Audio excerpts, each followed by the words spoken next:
What is up, y'all? It is Jerry from Team Unco Studios, back again with another MPC Beats, very basic tutorial for you all using the MPC Beats software and the MPK Mini. All right. Okay, so before we get into today's tutorial, I'm just going to kind of touch on a couple of things. We've had a couple of comments come in through the YouTube channel, and, I just want to kind of touch on some of these comments that have been coming up just in case some of our followers happen to see them, and, we're able to clear up any confusion that there is, all right? So with this channel, I kind of want to explain how the channel got created and how we started the MPC Beats very basic tutorial, okay? I was had come up with a program to give kids, youth here in the town that I currently live in, which is my hometown, an avenue to be able to learn how to do MIDI and learn how to get into musical production, okay? So I came up with the MPC Beats very basic tutorial program, all right? Now, I had started a YouTube channel, to kind of throw different media and stuff that we do on, if you've seen on the channel, we do some live music stuff, looping, stuff like that. So I'd use the channel as a source where the kids, after they went home, and let's say maybe they had some questions about something that they didn't get at the camp, they could refer to YouTube and be able to go and see me give this tutorial and say, oh, okay, this is how you put the MIDI on the grid, right? So that's how the YouTube channel got started. Now, we never in a million years thought that it would blow up to what it is now. We're so close to 1,000 followers, and it's like just so mind-blowing that we even got to 500 followers. Obviously, from my other videos, we are very humbled and grateful for all the followers and all of the comments and people. And, we love you all. But I know that some people do come on and might say that, oh, you said this in this video and that doesn't mean, what it means, or, oh, you called this that and that's not what it's called or whatever. I completely understand that.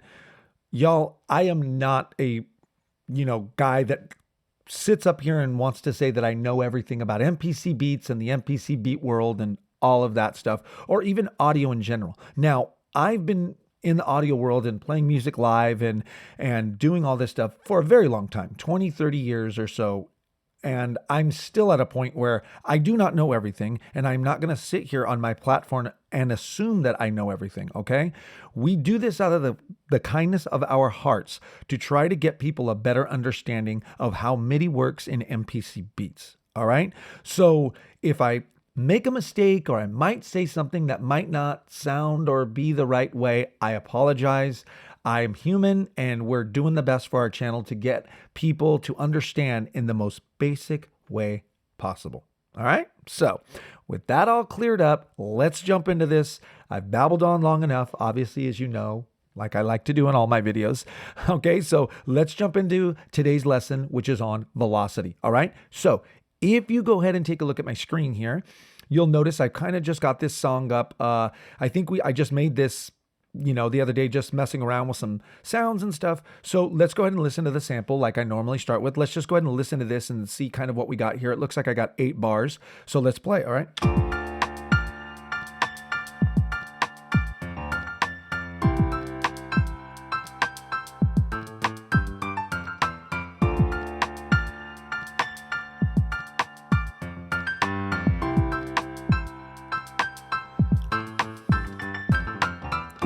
Okay, so that's it. Basic, simple, not a whole lot going on there, okay? Obviously, as you can see in my, my track view here, I've got everything labeled, okay? Super important. You guys know, I love labeling stuff. You want to stay organized when it comes to your workflow, okay?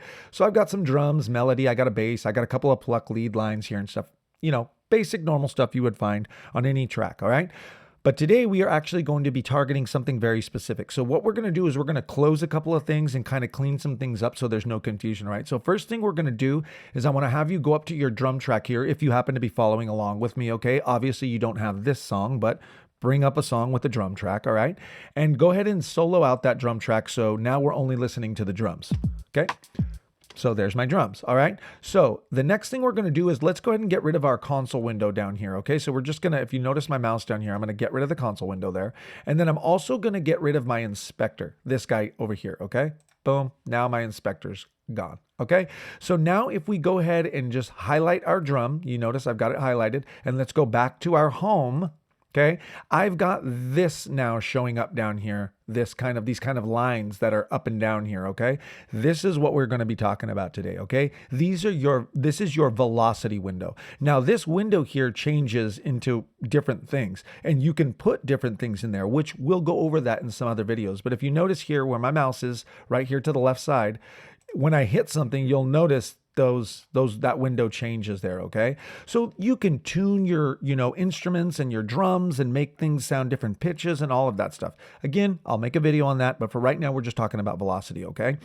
So the velocities are, in a way, they're a volume, but in a way they're kind of not.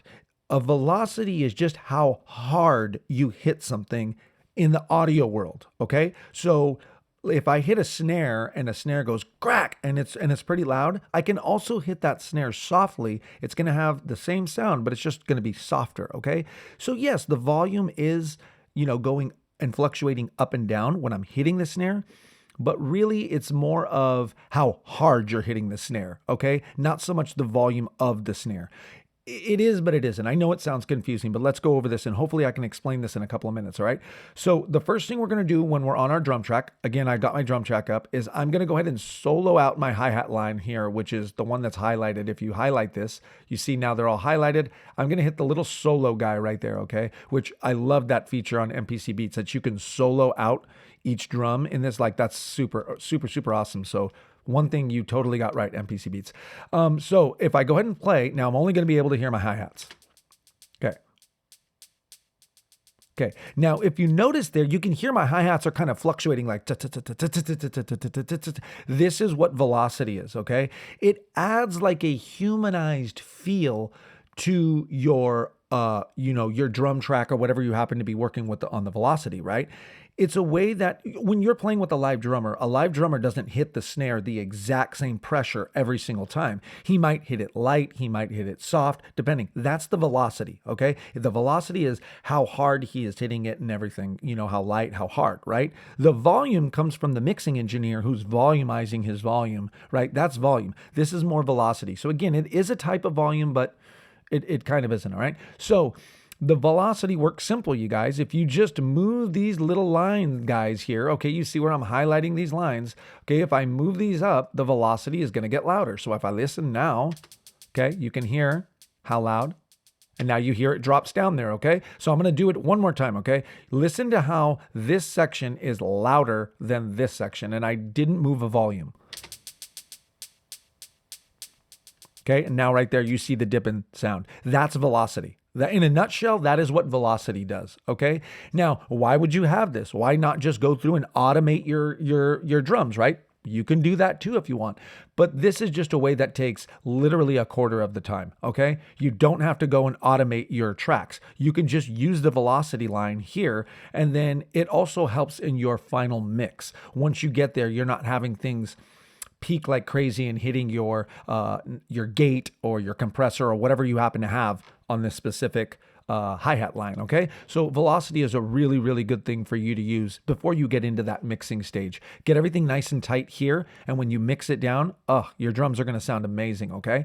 So a couple of things when you are using this formula. Thing number one, this is very important. If you've noticed here on my velocity line here, oops, let me expand this out or not, okay? There we go. If you notice, I've got a couple of marks here. You notice this, guys? See how I've got two here? That is indicating that this guy right here is this line, okay? And this guy up here is this line right here, okay? So it's just separating the two with these dots. Now, what you need to make sure is that some of these lines, when you come to them, might have more than one. Do you see how there's two of these on here? Two of these marks are on this same line. You need to make sure that this does not happen when you are using velocity, okay? One of these has to be deleted. So I'm just going to go ahead and say this highest one, and I'm going to delete this, okay? And now I should only have one line here. If I don't, delete that one also. So delete this guy as well, okay? All right. And the reason why is because you're going to get a fluctuation in sound if you don't do that. You're going to have two hi-hats hitting at the same time over this. This is really, really important. You need to make sure to do this when you're using velocity, because if you do not, it's going to whack things out. Velocities are going to be higher and lower, and you're going to be wondering what's going on. So make sure that there is no double hits on your lines here. Okay. So if I just go ahead and click this guy and double click it, now it's gone. I can Command Z and bring it back. Okay. So Command Z is to bring it back. Don't forget. All right. That's your undo button. Okay. So I always want to make sure that that happens here, because sometimes you might be thinking of velocity as a certain level and it's not. It's because there's two MIDI lines there that are triggering that hi-hat or snare or whatever at the same time. So again, it's adding another hit on top of the hit that you already want. Okay. So that's a really important thing when you're using velocity. All right. So that's kind of just the basic breakdown of velocity, you guys. You can highlight as many things as you want, just like this, just by, kind of, I'll do it again, just kind of rub, take your cursor and you just drag it from one area to the next. I can bring up a whole section of velocity just like this. So now I've got these things are all nice and high here, right? See how you see the kind of match out now? Now, do you see how these got louder here? So let's go ahead and go back. Also, another really quick tip, if I want to play from where I am right here, you see where I'm at here. If I want to play from here, the shortcut for it is Shift Spacebar. Okay, so if I want to play from the beginning, it's Spacebar. But if I want to play from where I currently stop here, it's Shift Spacebar. Okay, just a little shortcut. Now, if you notice on that section right there, you see how this gets loud right here? Okay, right on this part. Okay, that's because there's those double hits there. I have two hits going on that same grid line right here. If you notice, there's only one grid here, right? There's only one grid marker. See, I've got multiple things happening there. You see how there's like 3 lines on this guy right here? So there's, whoops, let me go ahead and highlight these guys. See how there's like 3 markers, but I only have 2 pieces of MIDI info there? That's what I'm talking about. This is why it's fluctuating in sound, and it shouldn't be, okay? Very, very important, all right? So that's kind of the basic breakdown of velocity. I'm not gonna go too much into it. If you guys wanna see more on this and actually see me maybe work like a hi-hat line or a snare line with velocity, I can totally make a video. Maybe I'll make a second velocity video where I kind of go through that, okay? But this is the basic breakdown of velocities, all right? Like I said at the beginning of the video, you guys, we love you all out there. We love doing what we do for you. We do lots of other things here at the studio, and outside of the recording studio. We're very, very busy. I'm going to try to make as many videos as I can for everyone, okay? But we do really, really appreciate all the follows, all the comments, even the bad comments and the good ones and everything, you guys. We do not shut our doors to any kind of comments, to anything, okay? We obviously do not want to spread any kind of hatred or anything like that, but even if that is so, we just deal with it as it comes, all right? That's the kind of channel you're running into when you see this very specific channel, all right? We hope you guys are doing well out there. We hope everyone's new year is off to a good running start, and we will see you all on the next video, all right? Peace.